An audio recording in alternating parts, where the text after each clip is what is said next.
السلام علیکم ورحمۃ اللہ۔ الحمد للہ الذی خلق الانسان فی احسن تقویم، اما بعد۔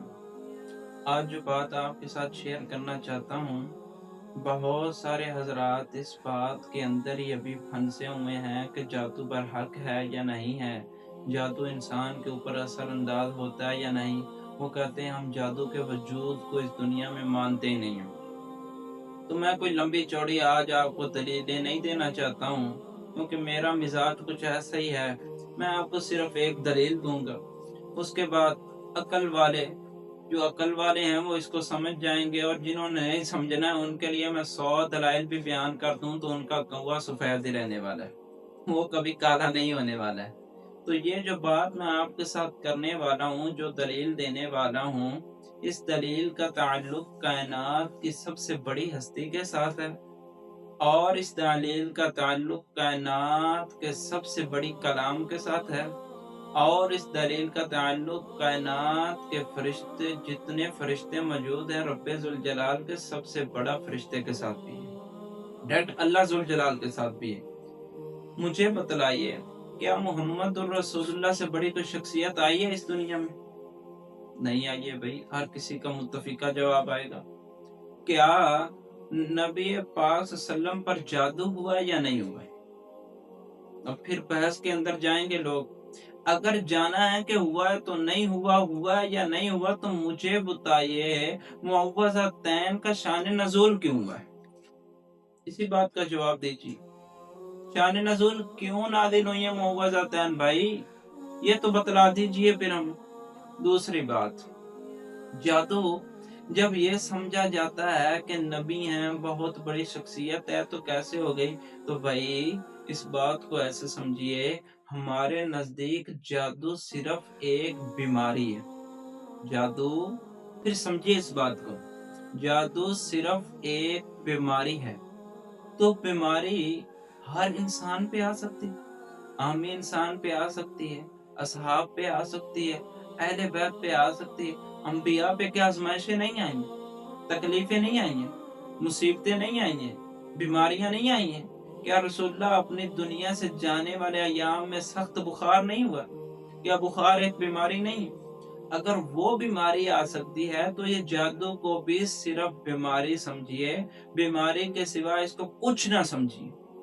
یہ ایک بیماری ہے جو رسول کے ساتھ ہوئی ہے، وہ بھی صرف اس لیے اللہ نے رسول اللہ کی امت کو تعلیم دی تھی۔ بخاری شریف کی روایت ہے، سیدہ عائشہ رضی اللہ تعالی عنہ بیان کرتی ہیں کہ رسول اکرم صلی اللہ علیہ وسلم بار بار اللہ سے دعائیں کر رہے تھے، بار بار۔ تو میرے پاس بیٹھے کہتے ہیں، عائشہ جو میں اللہ سے بار بار مانگ رہا تھا اللہ نے مجھے عطا کر دیا ہے۔ فرمایا کیا؟ کہا 2 فرشتے آئے ہیں، ایک میرے سر کی طرف کھڑا ہوا، ایک میرے پاؤں کی طرف کھڑا ہوا، بات لمبی نہ ہو جائے، انہوں نے مجھے بتلایا ہے۔ ایک نے کہا کون ہے؟ دوسرے نے کہا محمد الرسول اللہ۔ ایک نے کہا اس کے اوپر کیا ہوا؟ دوسرے نے کہا اس کے اوپر جادو ہوا۔ پھر کہا کس نے کیا؟ تو بول کے کہتا دوسرا فرشتہ، لبید بن عاصم یہودی ظالم نے کیا ہے، اللہ برباد کرے اس کو، اس نے تو رسول کو بھی نہیں چھوڑا۔ جادو ان یہود ظالم نے تو انبیاء کو بھی نہیں چھوڑا اس بات میں۔ فرمایا کہاں پر ہے؟ فرمایا کنویں کے اندر ہے۔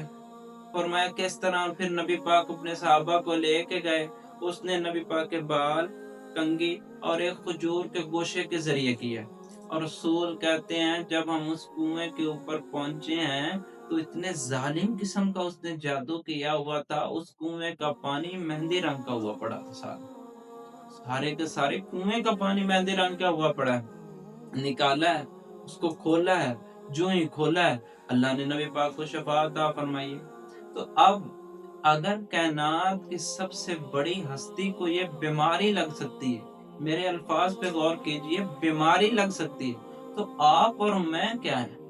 کیا حیثیت ہے ہماری کہ ہمیں وہ بیماری نہیں لگ سکتی؟ لگ سکتی ہے، لیکن اس کے بچاؤ کے طریقے محمد الرسول اللہ نے اپنی زبان سے اپنی امت کو تعلیم دے کے چلے گئے۔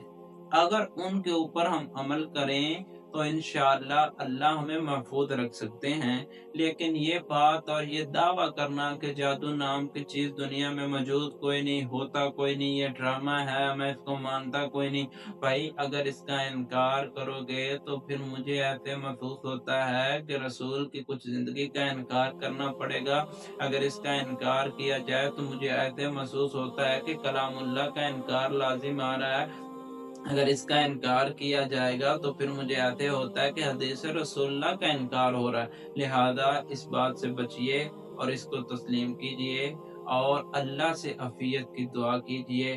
میری دعا ہے اللہ ہم سب کا حامی و ناصر ہو اور ہمیں اس بیماری سے اپنی حفاظت میں رکھے۔